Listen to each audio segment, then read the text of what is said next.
Niger River is an international river in West Africa. It flows through 5 different countries, from upstream Guinea to downstream Nigeria. It is more than 4,000 kilometers long. Its drainage area is larger than 2 million square kilometers and is made up of 11 countries. Flooding is quite common in the Niger River.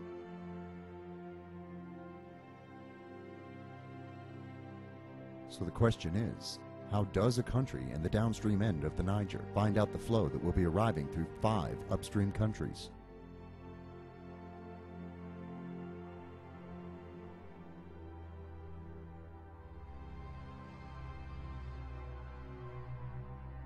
Normally, the answer would be to get 2 types of data to set up a hydrologic model.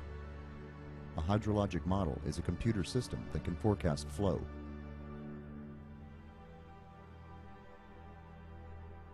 These 2 types of data are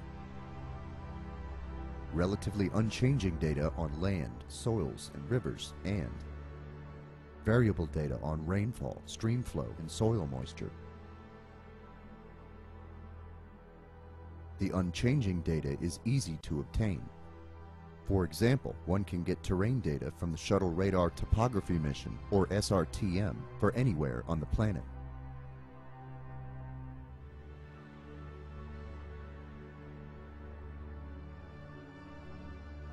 It is the variable data that poses the real problem for any hydrologic model, especially rainfall, which is the main input, and stream flow, which is needed for tune-up of hydrologic models. There are 2 problems that make acquiring variable data for hydrologic models very difficult.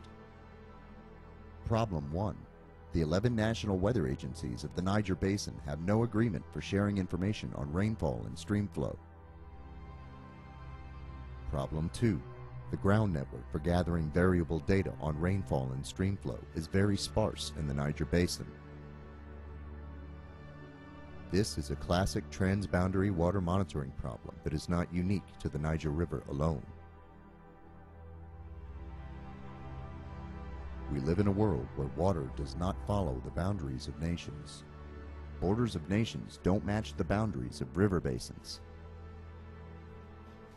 Today, there are many countries that are either located midstream or downstream of an international river like the Niger.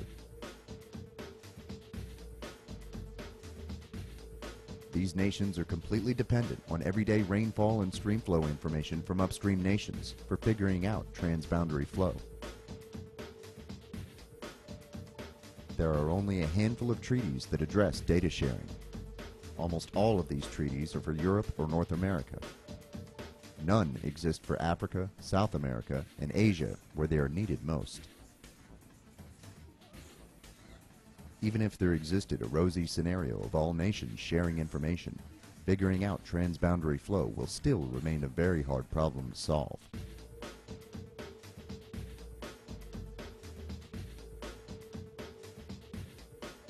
The total area of all the world's ground-based gauges for rainfall is said to be the size of a few football fields.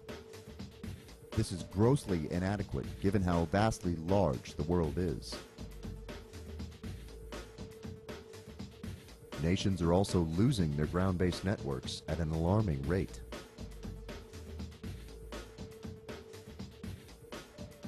This is where space, the final frontier, can solve the problem of monitoring day-to-day transboundary water. Over the last few decades, satellite technology for measuring rainfall, discharge, and soil moisture has made significant strides.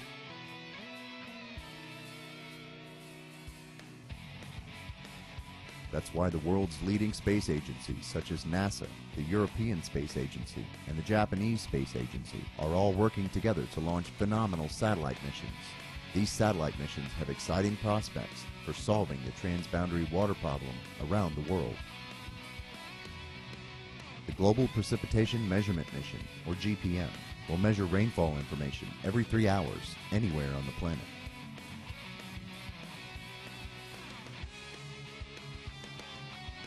The Surface Water and Ocean Topography Mission, or SWOT, will measure discharge estimates for major rivers at least once a week.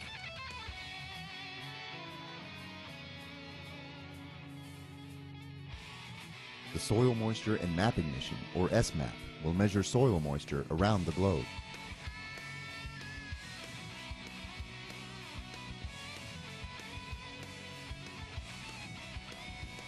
Satellites are the only way to override nations' political and infrastructural limitations on the ground.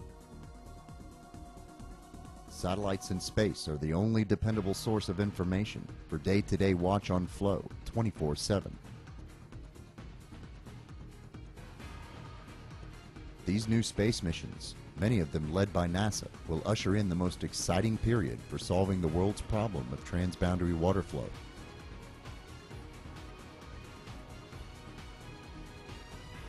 These satellite missions may one day help countries become completely independent in managing their water resources, come hell or high water.